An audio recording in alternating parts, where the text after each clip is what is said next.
Antara paparan menarik hari ini, Menteri Besar Kelantan mesra dengan Anwar, timbul tanda tanya. Zaid harap kerajaan Madani terus kekal selepas PRU 16. Anwar beri amaran UMNO akan ditolak rakyat. PAS dakwa kerajaan Anwar tetap boleh rebah.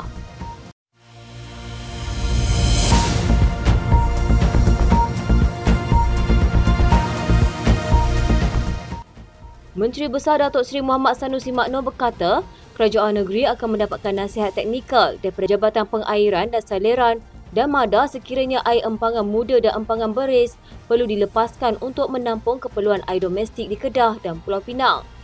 Katanya pelepasan air itu bagaimanapun memerlukan kerjasama Pulau Pinang untuk menutup baraj bagi memastikan air empangan yang dilepaskan tidak mengalir ke laut. Katanya ada kaedah untuk selesaikan air surut Sungai Muda, iaitu pelepasan air daripada tangkunan kita lah di empangan beris dan muda. Pelepasan itu kena nasihat teknikal MADA dan JPS. Kalau ada keperluan, kita akan mohon untuk dilepaskan. Cuma masalah kita sayang berkaitan baraj di sebelah Pulau Pinang. Baraj tidak ditutup. Bila baraj itu tidak ditutup, apabila kita lepas air, air yang disalurkan akan ke laut. Saya harap perkara ini dapat diselesaikan segera. Beliau mengulas laporan kira-kira 251,800 akaun daerah Kuala Muda, Kulim dan sebahagian kawasan Balim terjejas akibat penurunan paras air Sungai Muda secara mendadak. Mengulas lanjut, Sanusi berkata kerajaan negeri sudah mengambil langkah bagi menghadapi masalah gangguan berikutan fenomena cuaca El Nino yang dijangka berpanjangan sehingga Julai ini. Sementara itu, syarikat Air Darul Aman dalam kenyataan berkata, gangguan bekalan air bermula pada 14 Mei berikutan henti tugas operasi loji rawatan air Pinang Tunggal dan LRA Kulim High-Tech yang dijangka selesai sehingga paras Sungai Muda kembali stabil. Perdana Menteri Anwar Ibrahim menyifatkan sambutan baik kesediaan Menteri Besar Kelantan Ahmad Yaakob terhadap Kerajaan Persekutuan untuk berunding dengan baik bagi menyelesaikan isu air di negeri itu. Berbanding Menteri Besar Kedah Mohamad Sanusi Makno yang disifatkan Anwar sebagai angkuh, sombong dan hanya pandai bercakap berkobar-kobar. Dia lain, Menteri Besar Kelantan ni sekurang-kurangnya disedia unding dengan baik. Orang unding dengan baik, kita 2 kali lebih baik. Orang yang angkuh dan sombong, tinggallah kamu dengan keangkuhan dan kesombongan kamu. Oleh itu, Anwar berkata dia mahukan isu air di Kelantan diselesaikan tahun ini juga meskipun memakan kos sehingga mencecah berbilion ringgit. Selain itu, katanya dia akan turut memanggil Ketua Menteri Sabah Muhammad Haji Jimakno dalam masa terdekat ini bagi membincangkan untuk menyelesaikan masalah air di Sabah. Dalam pada itu, Anwar memberi jaminan kepada pemimpin parti politik Sabah dan Sarawak bahawa isu perjanjian Malaysia 1963 akan diselesaikan segera. Katanya dia telah memberi mandat sepenuhnya kepada Fadilah untuk melaksanakan apa sahaja agenda yang terkandung dalam MA 63. Jelasnya isu MA 63 bukanlah perkara baru, namun ia hak yang telah dinafikan sejak puluhan tahun lalu. Jadi saya berikan jaminan kepada pimpinan Sabah dan Sarawak dan beri mandat penuh kepada TPM Datuk Seri Fadilah. Ambil bidang kuasa ini dan selesaikan sedaya upaya, apa sahaja janji yang dimeterai, laksanakan. Mengulas mengenai keutuhan kerajaan perpaduan, Anwar menyatakan keyakinan kerajaan pimpinannya akan kekal sehingga tamat penggal. Katanya meski cuba digugat oleh pihak tidak bertanggungjawab, namun sokongan ahli parlimen kerajaan tidak tergugat. Pengerusi Badan Perhubungan UMNO Negeri Kedah, Datuk Seri Mazir Khalid berkata, Barisan Nasional dan Pakatan Harapan Kedah akan menggunakan logo parti masing-masing pada pilihan raya negeri akan datang. Kata Mazir, ia merupakan pendirian kedua-dua gabungan parti itu. Bagaimanapun, katanya, pimpinan tertinggi di peringkat pusat masih belum memberi sebarang maklumat berhubung perkara itu. Setakat ni kita tak diberi maklum, semuanya PH atas lambang PH, BN atas lambang BN. Setakat ni lah, itu yang ada di Kedah yang kita dimaklumkan gitulah. Media melaporkan Barisan Nasional sedang mempertimbang untuk membenarkan rakan sekutu parti itu menggunakan logo dacing sempena PRN akan datang. Timbalan Presiden UMNO Datuk Seri Muhammad Hassan mendedahkan ada rakan sekutunya berhasrat menggunakan lambang BN di negeri tertentu untuk mendapatkan sedikit kelebihan ketika PRN. Selain itu, menjawab persoalan pemimpin akan diketengahkan sebagai poster boy oleh gabungan itu di Kedah. Mak Zee berkata perkara itu belum diputuskan pemimpin pusat. So maknanya kita kena tunggu dia punya bos dulu bagi endorsement lah. Kita kan kita hantar nama. Nama ni hantar, tapi katalah hantar kat PKR. So bos PKR akan buat endorsement. Bos UMNO akan buat endorsement. Jadi Barisan Nasional berharap agar kerjasama antara gabungannya dengan Pakatan Harapan akan diteruskan walaupun selepas pilihan raya umum akan datang. Pengerusi BN Datuk Seri Ahmad Zahid Hamidi berkata, ini boleh menjadi kenyataan jika BN terus menyokong Perdana Menteri Datuk Seri Anwar Ibrahim. Jika kita terus sederap membantu Datuk Seri Anwar Ibrahim, dan saya yakin Edelisma telah diterjemahkan dalam bentuk dasar-dasar yang baik, Kerajaan Perpaduan, Kerajaan Madani ini insya-Allah pasti melepasi PRU yang ke-16.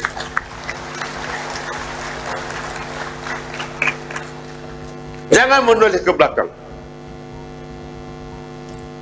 Ya, di sana ada orang yang tidak suka dengan kita. Ya, di sana ada orang yang mengkritik kita. Pedulikan soal itu. Rakyat mahu Kerajaan Perpaduan ini terus maju ke hadapan demi rakyat keseluruhan. Lawan, tetap lawan. Dulu lawan, sekarang kawan. Buat apa kita berlawan?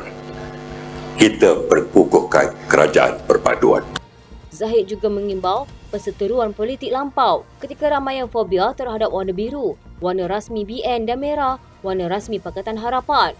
Merujuk kepada pakaian seragam putih yang digunakan oleh semua peserta konvensyen, dia berkata kedua-dua gabungan itu tidak lagi berbeza antara satu sama lain. Ini memperlihatkan bahawa kita sedang melakar masa depan politik baru. Yang kita junjung ialah kemajmukan, kepelbagaian. Yang kita terus pertahankan ialah keindukan. Yang terus kita perkukuhkan ialah apa yang ada dalam perlembagaan. Maka yang akan menterjemahkannya ialah Yang Amat Berhormat Datuk Seri Anwar Ibrahim, Perdana Menteri kita.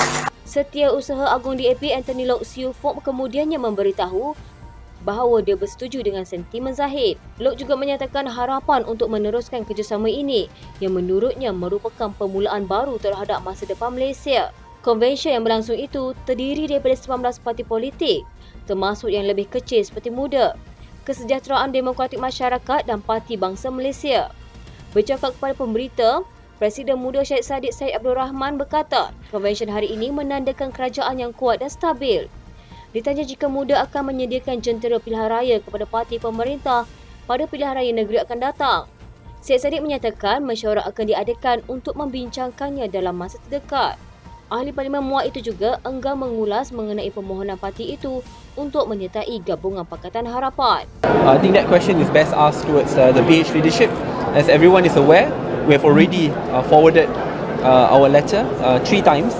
I think the response is best to them, but let us not cloud what has happened today. I think it's a good sign, if anything. I think the fact that we are invited to be a part of this event. Presiden Muafakat Nasional Tan Sri Anwar Musa mendakwa UMNO bakal ditolak rakyat pada pilihan raya negeri dan pilihan raya umum akan datang. Menurutnya, ia kerana sokongan rakyat diberikan khususnya ketika UMNO bersama PAS bukan DAP. Katanya kehadiran Puak Sosialis, Liberal, DAP ke Pusat Dagangan Dunia Kuala Lumpur akan mendorong jutaan rakyat termasuk ahli UMNO akan terus meninggalkan parti itu. UMNO bakal ditolak rakyat dalam PRN dan PRU akan datang. Sebelum ini, Konvensyen Nasional Kerajaan Perpaduan yang diadakan buat julung kali di WTC KL dengan membuka tirainya menerusi Konvensyen Nasional Wanita Kerajaan Perpaduan dan Konvensyen Nasional Pemuda Puteri Kerajaan Perpaduan yang diadakan secara serentak. Kerajaan Gabungan Pakatan Harapan dan Barisan Nasional yang diketuai Perdana Menteri Datuk Seri Anwar Ibrahim boleh berubah bila-bila masa termasuk menggadaikan prinsip dan janji yang dilaungkan sebelum ini. Ketua Penerangan PAS Insinyur Khairul Nizam Khairuddin mendakwa ia berlaku semata-mata bagi memenuhi kerakusan nafsu mereka untuk terus berkuasa. Katanya sikap cakap tidak suka bikin ini yang menjadikan gelombang penolakan rakyat kepada Perdana Menteri terus kuat dan membesar apabila semakin ramai yang tersedar dengan penipuan demi penipuan oleh susuk tubuh yang dahulunya dijulang sebagai hero negara. Namun sehingga ke hari ini janji manis itu terus tinggal janji. Lebih pelik lagi, Perdana Menteri pada 6 Mac lalu menyatakan bahawa kerajaan tiada berhasrat untuk menurunkan had harga silin petrol di negara ini. Tambah Khairul Nizam, Anwar juga pada 22 Disember tahun lalu pernah menegaskan bahawa kerajaan akan menghentikan penganjuran majlis besar-besaran bagi mengelakkan pembaziran wang kerajaan.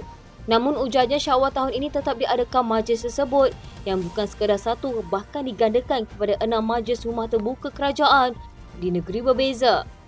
Katanya ia jelas menyanggah prinsip penjimatan wang kerajaan yang dilaungkan beliau beberapa bulan yang lalu. Bukan sekadar itu, rakyat juga masih ingat laungan prinsip Anwar yang tegas menolak nepotisme dan kronisme di dalam pentadbiran. Namun prinsip tersebut tergadai begitu sahaja apabila Perdana Menteri itu melantik anaknya sendiri sebagai penasihat selain lantikan politik bertimbul-timbul yang telah dibuat oleh kerajaan pada hari ini. Sekian rentasan malam di TV pada hari ini. Jangan lupa follow Facebook Malaysia Deadline dan YouTube Deadline TV.